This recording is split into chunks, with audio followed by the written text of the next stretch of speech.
পাঁচমিশালি মাছের সর্ষে বড়ির তরকারি করব, তার জন্য আজ মাছটা কেটে নিচ্ছি আমি আগে।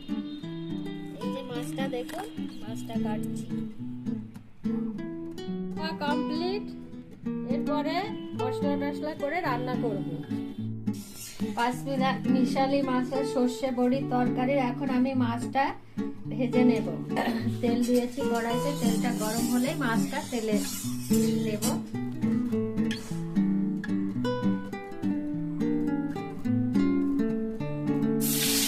মাছটা দিয়ে দিচ্ছি।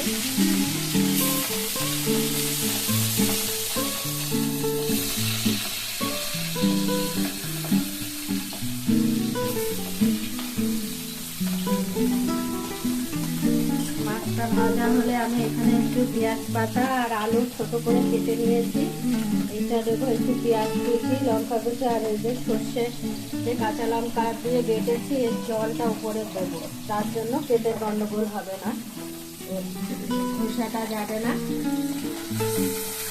খুব টেস্টি হয় এই মাছটা, এইভাবে রান্না করলে আপনারা একবার রান্না করে খেয়ে দেখবেন, খুব সুন্দর হয় খেতে। মাছগুলো আমার ভাজা হয়ে গেছে, তুলে নিচ্ছি। এটা তুলে বাকি মাছটা ভাজবো।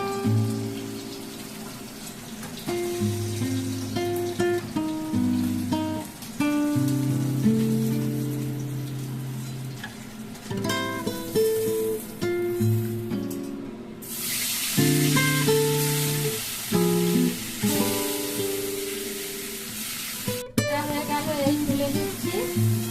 এরপর আমি বড়িটা ভেজে নেব, তারপরে সবজিটা ফোড়ন দিয়ে ভাজবো।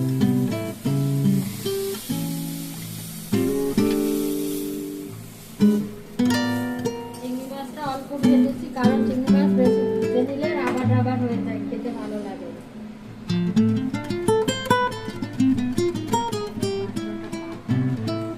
এখন আমি বড়িটা ভেজে নিচ্ছি।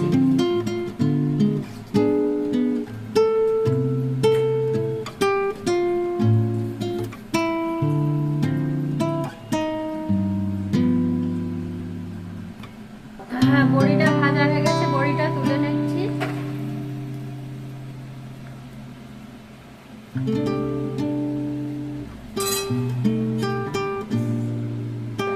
মাছের তরকারিতে আমি একটু পাঁচফোড়ন ফোড়ন দিচ্ছি, তাহলে টেস্টটা খুব ভালো হবে। আপনারা করে দেখবেন। এবার আমি আলুটা দিয়ে দিচ্ছি। আলুটা ভাজা ভাজা হয়ে গেলে পেঁয়াজ পাতাটা দেবো। পেঁয়াজ পাতা দিচ্ছি, সেহেতু পেঁয়াজ না দিলেও হয়, কিন্তু আমি একটু পেঁয়াজ কুচিও দেবো।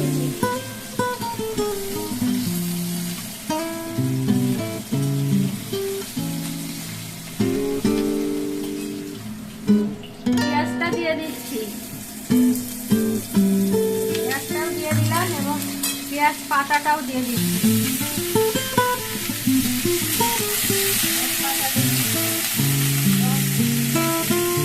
স্বাদ মতো নুন দিয়ে দিলাম।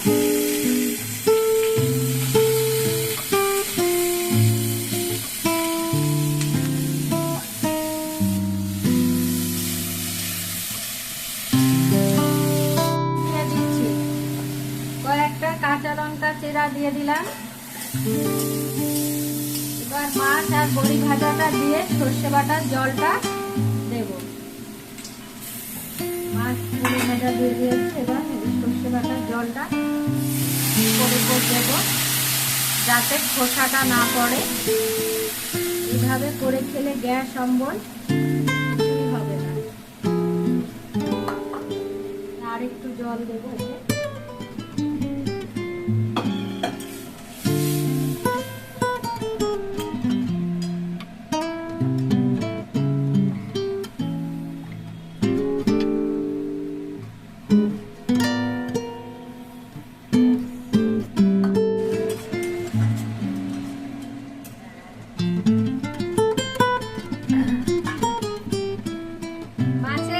পাঁচমিশালি মাছের তরকারি আমার তৈরি হয়ে গেছে। আমি এখন কড়াই থেকে পাত্রে ঢেলে রাখছি।